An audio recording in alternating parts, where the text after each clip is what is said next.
Епидемиолозите апелираат за поголема свесност и одговорност од учесниците во локалните избори. Собирите без почитување на мерките и протоколите се опасност за влошување на состојбата со COVID-19 во државата, но во исто време се испраќа и порака дека не важат истите правила за сите граѓани.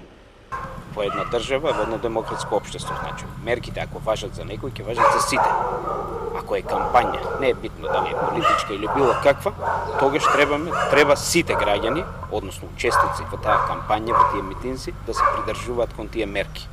Ако речеме дека треба да има 30 посетители, нека бидат 30 посетители. Ако треба да бидат повеќе на отворено, нека бидат повеќе, меѓутоа да ги да ги почитуваат мерките на одржување на растојание и носење на заштитна опрема.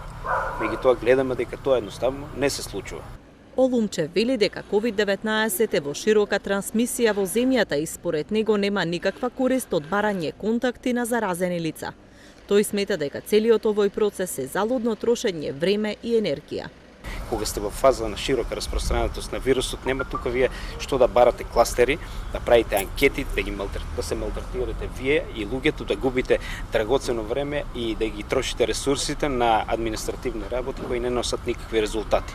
Значи, што ме широко распространетост на вирусот, на нас ни се потребни што повеќе да агитираме, да апелираме, да едуцираме за почитување на превентивните мерки и колку толку да внимаваме, да вршиме сентинел надзор, особено сега во училиштата, каде што рековме, таа ни е таргет групата. Состојбата во Гевгелија засега е стабилна. Најголемо ширење на вирусот е забележан помеѓу учениците, но тие бројки не се алармантни. Овој град е меѓу оние со најмногу вакцинирани жители против COVID-19.